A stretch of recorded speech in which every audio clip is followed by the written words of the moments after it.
오늘 여러분과 함께 내 마음속에 하나님이 최고, 이런 제목으로 말씀을 나누도록 하겠습니다. 여러분, 이 세상에 사는 모든 사람들은 다 행복한 삶을 추구하고 있습니다. 그런데 이 행복한 삶이라고 하는 것은 충족될 만한 일정한 조건이 반드시 동반이 되게 되어 있습니다. 바로 그 조건이 바로 뭐냐? 그것은 사랑입니다. 사랑을 받으면 사람들은 행복을 느끼게 되어 있습니다. 남편에게 사랑을 받고, 부인에게 사랑을 받고, 자식에게 또 부모로부터 사랑을 받고, 이웃에게 사랑을 받으면 그때 사람들은 행복을 느끼게 되는 것입니다. 그런데 여러분, 인간이 베푸는 사랑이라는 것은 늘 제한적입니다. 인간 자체가 한계를 갖고 있기 때문에 인간이 베푸는 그 모든 사랑은 어떨 때는 사랑하다, 어떨 때는 미워하다가 늘 기복이 있고 영원할 수가 없게 되어 있는 것입니다. 그런데 그런 인간의 그 제한적인 사랑이 아니라 정말로 행복하기 위해서는 그 완전한 사랑, 그 사랑을 우리가 받아야 되는데 그 사랑은 오직 한 분, 하나님으로부터 나올 수가 있는 것입니다. 그래서 하나님의 사랑을 받는 자들, 하나님의 사랑을 입을 때 사람은 비로소 행복해질 수가 있게 되는 것입니다. 그런데 여러분, 이 세상이 많은 아픔으로 또 많은 절망적인 환경으로 신음하고 사람들은 끊임없이 갈등하고 방황하고 있습니다. 왜 그렇습니까?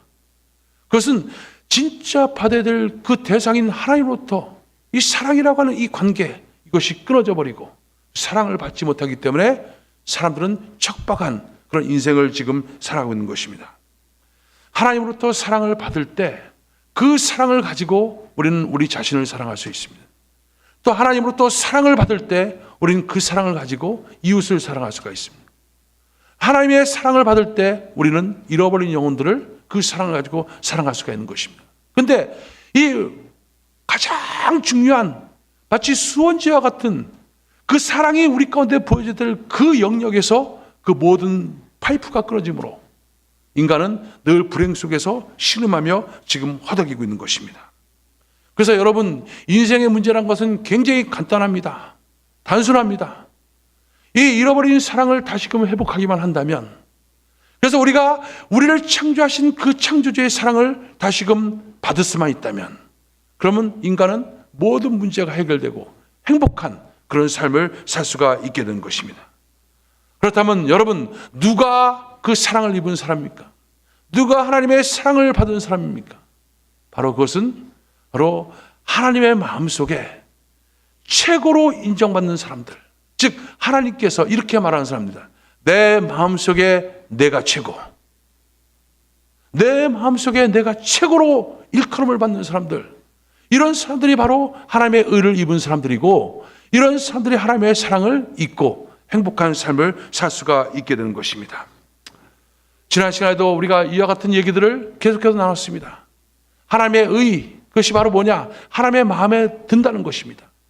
하나님의 마음에 들어하심, 이것이 하나님의 의예요. 이 하나님의 의를 입은 자들, 이것이 정말로 복되고 행복한 사람들인 것입니다. 오늘 우리가 읽은 이 로마서 말씀은 사도 바울이 정말 딱 한 가지의 주제를 가지고 그 모든 것을 헌정하고 있는 것을 볼 수가 있습니다. 바로 그것이 하나님의 의라고 하는 아주 소중한, 그 아주 중요한 그런 이론입니다. 하나님의 의를 입는 것, 이것이 얼마나 인생 속에 중요하냐, 이것을 이 편지 서두부터 담대하게 선포하고 있습니다. 그래서 복음에는 하나님의 의가 나타나서 믿음에서 믿음에 이르노니 오직 의는 믿음으로 말미암아 살감과 같으리라, 이렇게 말하고 있습니다. 하나님의 의를 입는다는 것, 즉 하나님의 인정을 받는다는 것, 하나님의 사랑을 받는다는 것, 그래서 의인으로 일컬음을 받는다는 것이 우리 인생 속에 가장 중요하고, 이것만 있기만 하면 그 어떤 것도 부러울 게 없다는 거예요. 이것만 있기만 하면 어떤 상황 속에 담대할 수가 있고, 이것만 있으면 행복한 삶을 살 수가 있는 것입니다. 그래서 사도 바울도 그랬고, 종교개혁했던 마틴 루터도 그렇고, 이 하나님의 의를 입는 것, 이거 한 가지에 목숨을 걸고 이것을 위해서 전력을 다했던 것을 우리가 볼 수가 있게 되는 것입니다. 그렇다면 여러분, 의 하나님의 의, 즉 하나님의 마음에 들어 하심, 하나님의 사랑을 받는 것, 이것이 과연 그렇다면 어떤 경로를 통해서 어떻게 우리 가운데 이게 주어질 수 있는 것입니까? 그것을 오늘 본문은 얘기하고 있습니다. 복음에는 하나님의 의가 나타나서 믿음에 이르게 하나니 오직 의는 믿음으로 말미암아 살리라. 이 말씀이요, 참 아리송합니다. 좀처럼 이 말씀이 이해가 되지가 않습니다. 복음에는 하나님의 의가 나타나서 믿음에 이르게 하나니 오직 의는 믿음으로 말미암아 살리라 한 것 같으니라. 자, 여러분 한 가지씩 풀어봅시다. 자, 복음이 있습니다. 근데 복음 속에는 하나님의 의가 나타난다는 거예요. 즉 이 복음 속에는 바로 하나님께서 우리 인간을 마음에 들어 할 수 있는 그 어떤 조건이 그 속에 들어있다는 거예요. 근거가 그 속에 들어있다는 거예요. 그래서 이 복음 속에는 하나님의 의가 들어있기 때문에 이 복음을 받기만 하면 하나님과의 관계가 해결되고 하나님께 인정받을 수 있는 자리에 앉을 수가 있게 되는 거예요.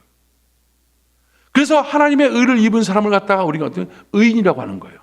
원래는 의인이 아닌데 의롭다 칭함을 받는 이신 칭의의 그 축복을 얻게 된다는 거예요. 의롭다 칭함을 받는 그런 자리에 앉게 된다는 것이에요. 근데 이것이 어떻게 이루어지냐? 바로 믿음으로, 다른 것이 아니라 믿음으로 이루어진다. 이것을 지금 이 성경 본문은 얘기를 하고 있는 거예요. 그래서 우리가 하나님께 마음에 들어하는 것은 우리가 열심히 무엇인가 예배 열심히 드리고 열심히 선한 행동들을 하고 열심히 착한 일들을 하고 헌금을 많이 하고 뭔가 그런 것이 아니라 오직 믿음으로 되는 것이다 라고 하는 것을 사도 바울이 얘기를 하면서 계속해서 이 로마서를 갖다가 풀어나가고 있는 것을 볼 수가 있게 됩니다. 그래서 1장 18절 이후에는 그 인간이 얼마나 처절한 죄인인가, 얼마나 불의한 자인가를 얘기를 하고 있고, 그리고 나아가서 바로 그 불의한 자들에게 율법 대신 또 다른 의가 우리 가운데 임했는데 바로 그것이 예수 그리스도를 말미암은 의다 라고, 이 의는 바로 믿음으로 되어지는 것이다 하면서 믿음에 대한 예로 아브라함의 예를 들고 얘기를 하고 있는 거예요. 그리고 이 하나님의 의롭다함을 받은 사람들이 바로 어떤 특권을 가지고 사는 것인가, 생명 안에서 왕노릇 하는 것이 무엇인가, 것이 로마서 5장에 나와 있고 그 다음에 6장, 7장, 8장 계속해서 바로 구원받은 사람들이 살아가는 그 어떤 승리의 삶을 갖다가 얘기를 해주고 있단 말이에요. 자, 그렇다면 여러분, 믿음이란 게 바로 뭐냐 이거예요. 이것이요, 교회에서도 굉장히 많은 사람들이 헷갈리고 있는 부분입니다.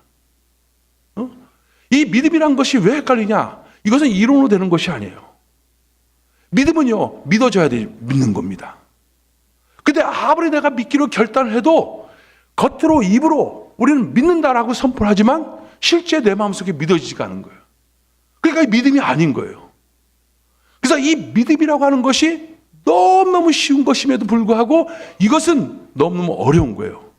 왜 어려우냐면 이 믿음은 내가 만들어내는 것이 아니라 하나님께서 나에게 주신, 하나님께서 나에게 줄 때 이 믿음이라고 하는 것이 나타날 수가 있게 되는 것입니다. 근데 믿음으로 바로 하나님의 의에 이른다, 믿음으로 하나님의 마음에 들어한다 라고 하는 이 놀라운 결론을 얻게 되는데, 그 믿음에는 어떤 근거가 있는 거예요. 그 근거가 바로 뭐냐? 예수 그리스도의 십자가의 사건이다, 이렇게 성경은 얘기하고 있는 거예요.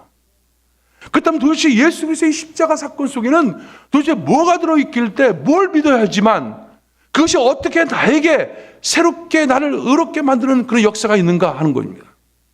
여러분, 우리 예수 그리스도의 십자가 사건은 바로 하나님께서 우리를 사랑하셔서 예수 그리스도를 이 땅에 보내시고 그 예수 그리스도가 십자가에서 인류의 모든 죄를 다 짊어지시고 죽은 사건이 바로 십자가의 사건입니다. 죽은 것으로 끝난 것이 아니라 부활한 사건이 바로 십자가의 사건입니다. 또 부활하고 그것으로 끝난 것이 아니라 승천해서 하나님 보좌 우편에 앉으시고 그리고 성령으로 우리 가운데 온 사건, 그리고 다시 오실 그 예수 그리스도, 그것이 십자가의 복음인 거예요. 이 십자가 복음을 내 마음가운데 받아들이고 이것을 믿는 것, 이것이 바로 이신칙이라고 하는 하나님의 마음에 들게 하는 그런 놀라운 역사를 가져온다는 것입니다. 왜 그렇습니까? 여러분, 이 십자가를 통해서 하나님께서 우리에게 주신 것이 있어요. 이것을 여러분 구약의 이 제사를 갖다 우리가 보면 쉽게 할 수가 있게 되는데요. 여러분 구약의 제사에 속죄제라고 하는 제사의 개념이 있습니다. 속죄제라는 제사의 개념은 뭐냐면 인간이 죄인이에요. 하나님을 떠난 죄인, 하나님을 거역한 죄인, 그리고 하나님을 사랑하고 하나님이 우리 가운데 들어와 있어야 되는데 하나님 대신에 다른 것을 사랑하고 다른 것이 우리 가운데 들어와 있어요. 하나님과의 관계가 끊어지고 선악과의 범죄로 말미암아 그 되어버린 이 죄의 죄인된 인간, 이 죄인된 인간이 결국 갖게 되는 건 바로 뭐냐? 영원한 사망인 거예요. 죄의 싹은 사망이기 때문에 모든 사람이 죄를 범하였음에 하나님의 영광에 이르지 못하기 때문에 결국 사망에 이르게 되는데 이 죄의 문제를 해결하기 위한 그 제사가 바로 속죄제인 거예요.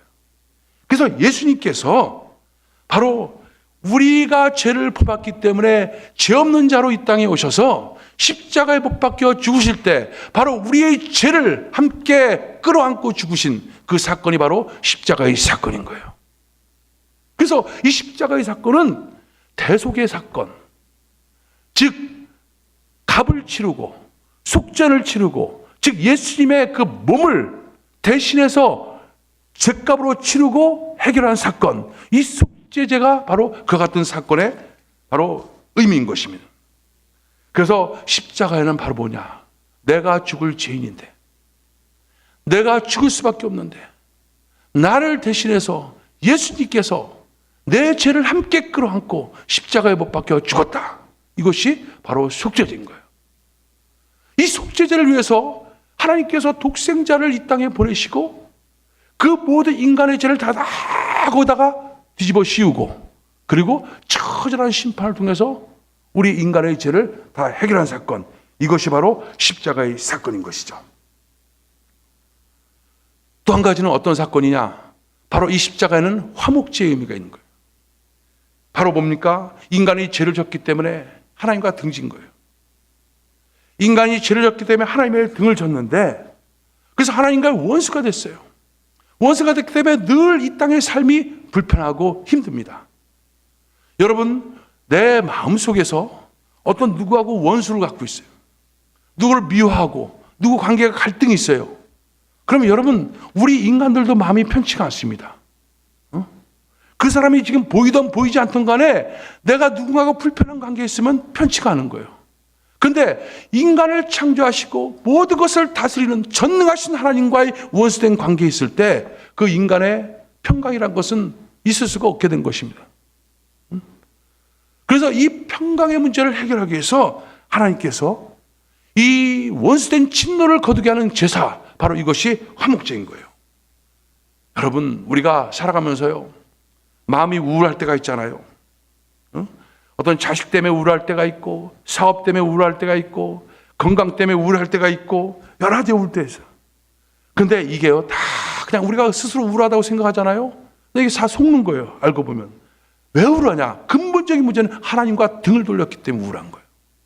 하나님과 등을 돌렸기 때문에 모든 불행의 원인, 우울함, 평강을 느끼지 못하는 모든 것들이 하나님과 원수가 되어 있기 때문에 우리가 그 같은 것을 느끼고 있는 거예요. 그런데 이 바로 문제를 해결해 주는 그 제사, 이것을 화목제라고 하는 거예요. 그래서 예수님께서 십자가에 못 박혀 죽여 이 제사를 드렸을 때 바로 하나님께서 이제 우리와 그 원수된 관계를 다 청산해버리고 하나님과 화목되는 그런 놀라운 역사를 일으킨 거예요. 여러분, 노아홍수 아시죠? 노아홍수, 그 완전한 그 심판이었습니다. 근데 노아홍수가 끝나고 나서 노아가 어떻게 해요? 그래서 제사를 드려요. 바로 화목제를 드려요. 그러니까 하나님께서 그 제사를 받으시고 바로 그 모든 것을 다 깨끗하게 청산시켜요. 화목제입니다. 이 제사를 누가 드렸느냐? 예수 그리스도께서 십자가에 못 박혀 죽었을 때 바로 화목제의 축복을 우리에게 드리게 된 것입니다. 그 다음에 또 한 가지 제사가 있는데 바로 번제라고 하는 제사예요. 번제는 구약시대 때 제물을 갖다가 불에 태워서 죽이는 제사가 바로 번제입니다. 그래서 불에 먼저 태우고 철저하게 그 모든 그 각을 떠요. 각을 떠갖고, 각을 뜬다는 것은 그 살과 그런 모든 것을 다 떠요. 그 다음에 불에 태워 죽이는 거예요. 그래서 이 번제의 제사를 드리면서 죄인들은 내가 이렇게 죽을 수밖에 없는데, 이 죄의 대가로 이렇게 죽을 수밖에 없는데, 나를 대신해서 이 지금 짐승이, 이 재물이 나를 대신해서 지금 죽고 있는 거구나. 그걸 보면서 내가 이렇게 죽었구나, 내가 이렇게 심판받았구나 라는 것을 보는 거예요. 내가 죽어야 되는데 나를 대신해서 이 지금 재물이 지금 죽었구나, 죽고 있구나, 철저히 각이 떼어지고 불에 타 죽고, 이것이 바로 내가 이렇게 당해야 될 것인데 바로 이 재물이 그렇게 당했구나 라고 하는 것을 인정하고, 그래서 믿고 고백하는 것, 이게 번제적 의미거든요. 그러니까 예수님의 십자가 사건은 바로 이 속죄제와 화목제와 이 번제적 이 세 가지 의미를 그대로 담고 있는 거예요. 그렇기 때문에 바로 그 예수님, 나를 위해서 죽으신 그 십자가 예수님, 그분이 지금 죽었던 것이 나를 위해서 죽으신 거고, 그분이 사는 것이 바로 나를 위해서 사는 것이고, 나와 함께 죽고 나와 함께 살았다, 이것을 인정하고 믿고 고백하는 것, 이것이 바로 믿음인 거예요. 내가 믿습니다. 그냥 주님 믿습니다. 뭘 믿는지 나도 몰라요. 그런데 믿어요. 이게 아니라는 거예요. 예수님께서 나를 위해서 십자가에 못 박혀 죽었다는 사실이 바로 내가 함께 죽고 함께 살았다는 사실, 이것을 믿음으로 받아들이는 것, 그것이 믿음인 것이죠. 그 믿음엔 반드시 근거가 있는 거예요. 이걸 통했을 때 하나님께서는 비로소 우리에게 내 마음에 든다. 왜? 불의를 다 제거했으니까. 불의를 예수를 통해서 심판받게 했는데 함께 거기 심판이 받아졌으니까 이제 의롭다, 내가 여기겠다 하는 놀라운 축복을 우리 가운데 부어주신 거예요. 그런 자들을 내 마음에 드는 자, 내 마음에 합한 자, 내 마음속에 내가 최고, 이겁니다. 여러분, 그 은혜가 여러분 가운데 있습니까? 진짜 예수를 그렇게 내가 믿고 있는 믿음이 나에게 내 심령 가운데서 샘솟듯 솟아나 있고, 그 믿음으로 지금 살아가고 있는 거예요. 그런데 여러분, 땅에 많은 교회들, 또 우리 크리스찬이라고 일컬어 맞는 많은 사람들의 문제가 믿음이 아닌 가짜를 가지고, 진짜 믿음이 아닌, 이와 같은 믿음이 아닌 그런 어떤 잘못된, 거짓된 짝퉁, 이것을 믿음으로 여기고 그냥 믿고 있는지 착각하고 살아가는 경우 얼마나 많이 있는지 모릅니다. 그 믿음이 없으니까 내 속에 예수로 말미암은 그 생명력을 가지고 나를 변화시키고, 생명력을 가지고 나에게 모든 것에서 초월한 진짜 천국의 그 모든 것들이 내 속에 현실화돼서 의와 평강과 희락과 화평과 이 모든 기쁨과 감사가 내 삶 속에 넘쳐야 되는데 그렇지 못한 거예요. 그리고 막연하게 내가 이렇게 살다가 죽으면 천국 가서 그때 가서 내가 주님을 느끼겠지, 하나님을 느끼겠지, 천국을 느끼겠지 하면서 착각하고 살아가는 게 얼마나 많은지 모릅니다. 믿음을 점검해야 됩니다. 더 구체적으로 믿음이 뭐냐? 믿음이 그렇다면 여러분, 믿음을 라틴어로 크레도라는 단어를 써요. 크레도라는 단어는 무슨 뜻이냐면 내 심장을 꺼내서 그냥 준다는 얘기예요.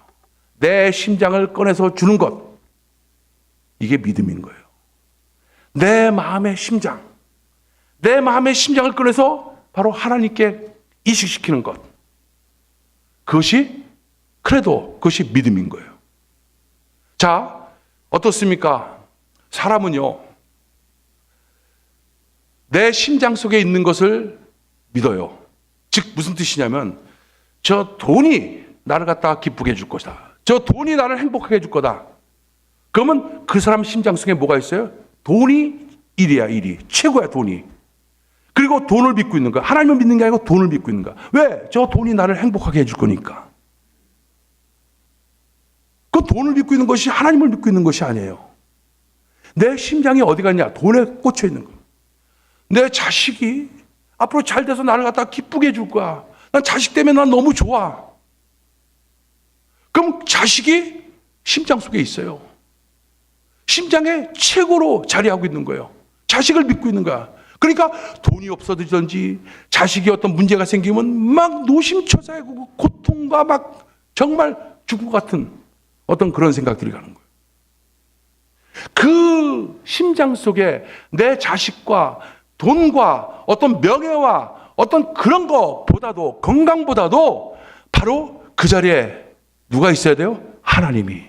내 심장을 누구에게 이식시켰어요? 하나님께 이식시킨 사람. 그래서 심장 이식되어 있는 사람, 내 심장이 하나님께 가 있어서 그 심장 이식을 통해서 하나님의 피가, 하나님의 그 생명이 내 속에 흘러나오는 것, 흘러서 나를 갖다 적시고 있는 것, 이것이 가장 우선순위인 사람, 이것이 믿는 사람들인 게 특징인 거예요. 즉, 내 마음속에 누가 최고? 자식이 최고가 아니라, 돈이 최고가 아니라 내 마음속에 하나님이 최고. 이것이 믿음의 사람인 거예요. 이 사람들에게 하나님께서 뭐냐면, 그래, 내 마음속에서도 내가 최고. 이겁니다, 여러분. 우리가 보통 믿음 얘기하면 누구 얘기를 해요? 아브라함 얘기를 하죠. 아브라함이 무슨 어떤 행위를 통해서 믿음의 조상이라고 일컬어지지 않지 않습니까? 창세기 15장 6절을 보면 아브라함을 갖다 의롭다 여겼다 이렇게 말하고 있는데, 그 말에 대해서 스테반 집사는 사도행전을 통해서 무슨 얘기를 하냐? 바로 아브라함에게는 바로 영광이 하나님이 그에게 보였다는 거예요. 즉 아브라함 속에는 누가 최고? 하나님이 최고였다는 거예요.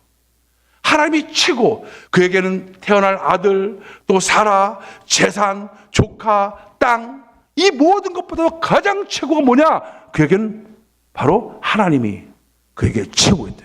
하나님께 자기의 심장을 다 드린 사람. 이것이 아브라함의 믿음. 그러니까 하나님께서 의롭다 여겼다 이렇게 말씀하고 있는 거예요.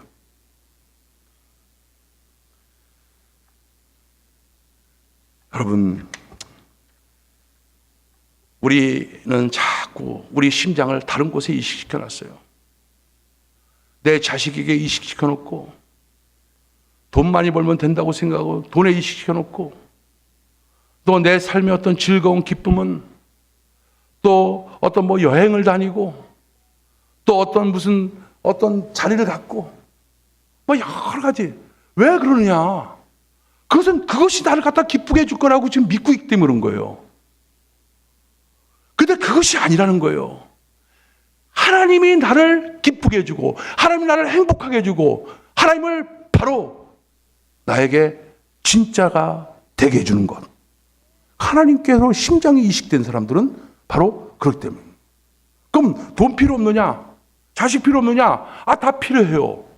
근데 이제 하나님께 생명이 인식된 사람들, 심장이 이식된 사람은 그다음부터 자식도 누가요? 하나님께서 컨트롤, 하나님이 다뤄주시고, 돈도 하나님께서 필요에 따라서, 하나님의 목적에 따라서 돈도 주시고, 비즈니스도 주시고, 하나님의 마음이 나에게 일차적인 우선이 돼갖고 그 하나님의 마음을 내 몸으로 순종하게끔 되는 그런 삶을 살게 되는 거예요.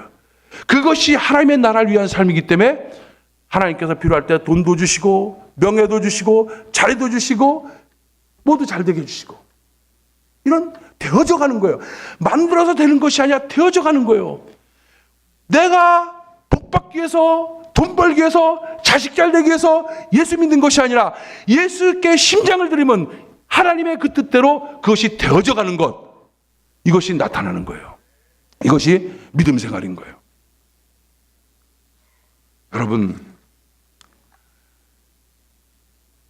여러분에게 한번 진정하게 한번 질문해 보세요. 나에게 지금 최고가 뭐? 내 안에 누가 최고인가? 내 마음의 심장 누구에게 들었는가? 하나님 안에서 부부생활도 이루어지는 것이고, 하나님 안에서 가정생활도 이루어지고, 하나님 안에서 사업도 이루어지는 것. 그것이 진짜인 것입니다. 돈의 피가 흐르고 있고, 자식의 피가 흐르고 있고 또 명예의 피가 흐르고 있고, 그렇기 때문에 그걸로 인하여 끊임없이 갈등하고 번민하고 힘들어하고 고통스러워 해결되지도 못하는 그런 이상한 처지에서 사람들은 신음하고 있습니다. 여러분, 그래도 내 마음의 심장을 하나님께 한번 이식시키십시오. 이식시켜. 이식한 것이 처음부터 잘 될 리는 없죠. 왜냐하면 심장 이식 수술한 것도요, 지금 일반적인 우리 사람들 심장 이식 수술도요 실패 확률이 많지 않습니까? 그래갖고 여러 가지 어떤 부작용도 생기고 막 처음에 막 그래요. 그래서 정말 1년 이상 생존할 확률이 80% 되는데 5년이 지나가면 45%뿐이 안 되는 거예요. 거부 반응이 일어날 수가 있죠. 그럼에도 불구하고 예수 그리스도께 내 심장을 심어놓는 것, 그것만이 여러분 우리 인생을 정말 복되게 해주고 진짜 행복이 무엇인지 가르쳐주고 예수 믿는 삶이 무엇인지를 우리에게 증명시켜 주시게 될 것입니다. 나의 믿음은 지금 어디 있는가? 믿음으로 말미암아 산다고 했는데, 믿음에서 믿음으로 산다고 하는데, 근데 내 마음의 심장을 하나님께 드린 데 있어서 우리는 너무나 복잡한 게 많아요. 너무나 거스르는 게 많습니다. 그렇기 때문에 이 거스르는 것을 주님께서 어떻게 하셨냐? 그냥 그거 거스르는 대로 그냥 너희 당하면서 내 마음 나에게 드려라, 그게 아니라 내가 그것을 제거해 줄게 했던 사건이 무슨 사건이요? 십자가의 사건인 거예요. 그래서 우리가 사랑하고 좋아했던 하나님이 아닌 것들, 이것 다 끌어안고 십자가에 죽을 때 우리의 탐심, 우리의 명예, 우리의 어떤 여러 가지 하나님 것이 아닌 것 함께 제거시켜 준 거예요. 그러니까 내 마음의 심장이 하나님께로 늘 향하기 위해서는 매일매일 우리가 가야 될 자리가 있어요. 어디요? 십자가의 자리예요. 십자가의 자리. 내 십자가 앞에 가서 내가 여러 가지 어떤 하나님 것이 아닌 것이 이미 십자가에 못 박혀 죽었음을 거기서 보고, 부활의 생명으로 내가 오늘 새롭게 이미 태어났고 그것을 누리는 삶, 끊임없이 확인하는 삶, 이 삶이 우리 속에 되어질 때 우리의 심장의 피는 바로 하나님으로부터 제대로 공급받아서 놀라운 역사가 나다. 부작용이 있어요. 힘들어요, 어떨 때는. 그러나 매일매일. 그래서 구약시대 제사장들은 상번제라는 걸 드렸어요. 상번제가 바로 뭐냐? 아침 저녁 번제의 제사를 드렸어요. 번제의 그 제물을 보면서 내가 함께 죽었구나, 이 제물이 지금 나와 함께 죽고 있구나, 나를 위해서 이렇게 심판받구나 확인하는 거예요. 그걸 아침 저녁으로 드렸어요. 상번제의 삶, 매일같이 십자가 앞에 나가는 삶, 이 삶을 살 때만이 믿음에서 믿음으로 이르고 믿음으로 말미암아 산다라고 하는 이 고백이 되고, 하나님의 영광이, 하나님의 놀라운 기쁨이 우리 가운데 넘쳐나게 되는 거예요. 여러분, 2019년도 한번 그렇게 살아봅시다. 이게 진짜예요. 이 진짜를 놔두고서 가짜로 살면 헛믿는 겁니다. 진짜 믿는 예수, 그런 은혜의 삶이 저와 여러분 속에 2019년도부터 더 선명하게 나타나기를 주의 이름으로 축원합니다. 기도하겠습니다. 하나님 감사합니다. 하나님의 그 은혜 가운데